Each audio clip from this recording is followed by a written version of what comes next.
even the remote and seemingly untouched Himalayan regions are now showing signs of air pollution. A new scientific study has revealed that pollution from human activities is affecting air quality in high altitude areas, raising concerns about environmental and public health impact. According to information released by the Ministry of Science and Technology, researchers have found measurable signs of air pollution in Munsyari, a picturesque Himalayan tourist destination known for its pristine environment. The findings suggest that long-term health risks and deteriorating air quality can no longer be ruled out, even in remote mountainous regions. The study was conducted by scientists from the Aryabhatta Research Institute of Observational Sciences. Researchers carried out the first year-long monitoring of 17 non-methane hydrocarbons or NMHCs between January 2021 and June 2022 at a high-altitude rural site in Munsyari. NMHCs are reactive gases released through fuel consumption, vehicle emissions, and various human activities. These pollutants play a crucial role in the formation of ground-level ozone and secondary aerosols, both of which can impact air quality, climate, and human health eventually. Scientists say tracking these compounds is essential for understanding pollution patterns and assessing potential environmental risks. Now, the study observed clear seasonal variations in pollution levels. Lower concentrations of NMHCs were recorded during the winter and the monsoon season. Significantly higher levels were detected during spring and autumn. Researchers identified LPG and diesel usage, vehicular emissions, and local construction activities as the major contributors to air pollution in this region. The study also highlighted the role of aromatic hydrocarbons like benzene and xylene.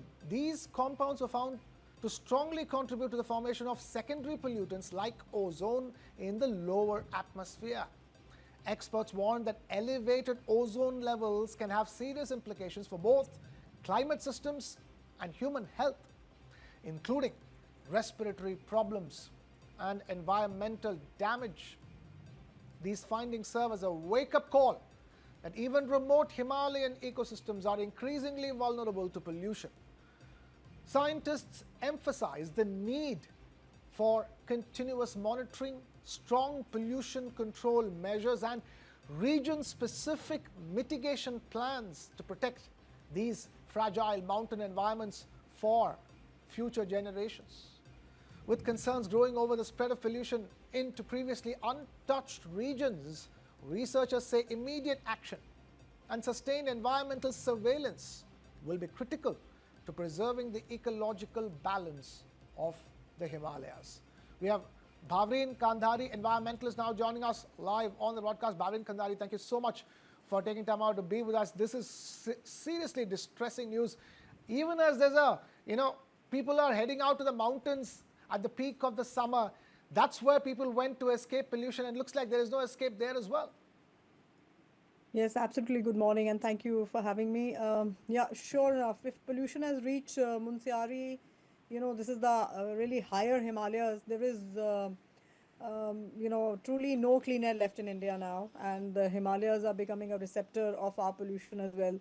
So, yes, it's heartbreaking, and also I think it's a warning signal that the Himalayas, when you talk of Himalayas, it's kind of, what you think about is the I think the cleanest, it's like the clean air sanctuary, that you want to go to or you want to imagine it. And now we are, of course, left no tables turned to, reach all the pollutants as you've mentioned in detail.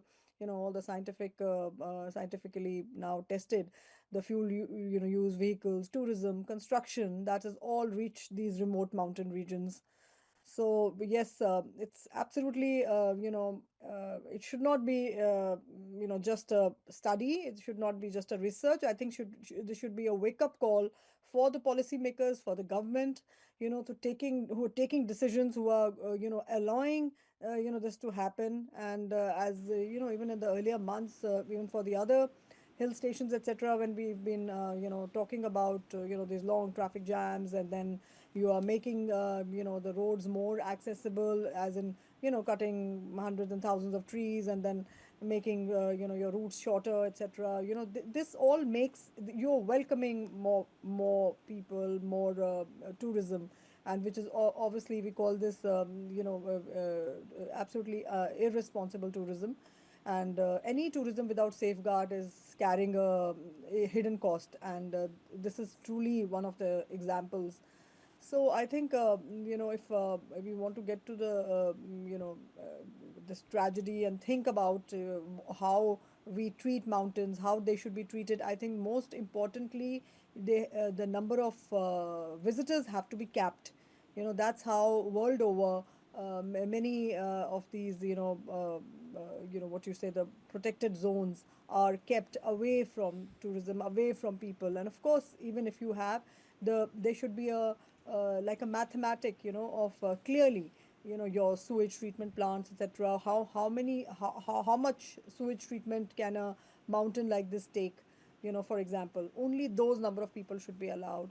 Or how many vehicles can go in the, in so much amount of time without stopping, without a jam, etc. Then of course the, diesel vehicles have to be phased out, and all this gradually term has to go now. It has to be urgent.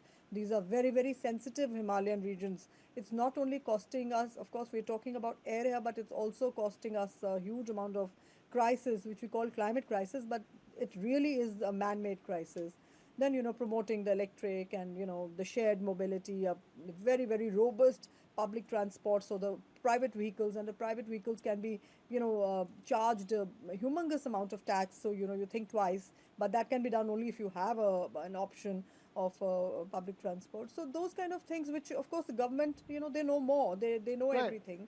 They're the top minds who, even the study, the scientists have done. So they know Right. everything, but it's about the implementation and enforcement now. Fair enough. But one thing that's going to be crucial going forward is that apart from overall overarching pollution control measures that are stricter and better implemented, will also be those plans that are region specific to mitigate pollution that is affecting that particular region. Yes, definitely. Like as I said, cleaner vehicle policy, cleaner construction practices, strict, dust control measures at construction sites, even the clean cooking, which of course you'll be surprised to know that, one of the most successful, programs, the PM Ujwala Yojana. I mean, that even that has to reach, so that people will, adopt, the LPG, because biomass burning is happening quite a bit there, as we know from, the people who we work with, and promoting solar renewable energy. As soon as we do that, I think the sooner the better, because then all this damage can be controlled. So all those kind of things are, and of course the regional airshed management is also extremely important. These pollution does not respect state boundaries. It's Uttarakhand, Himachal Pradesh, Delhi, UP. Everything needs coordinated action, and that is something extremely important. And pollution travels also uphill.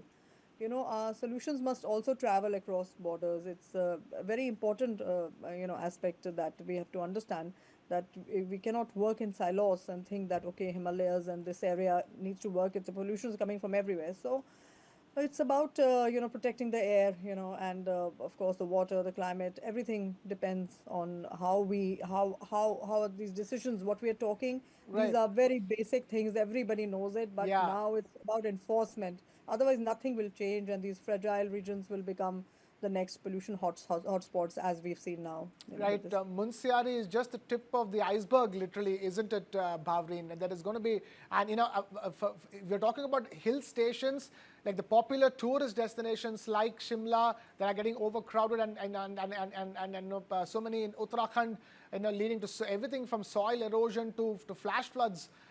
Enabling being enabled.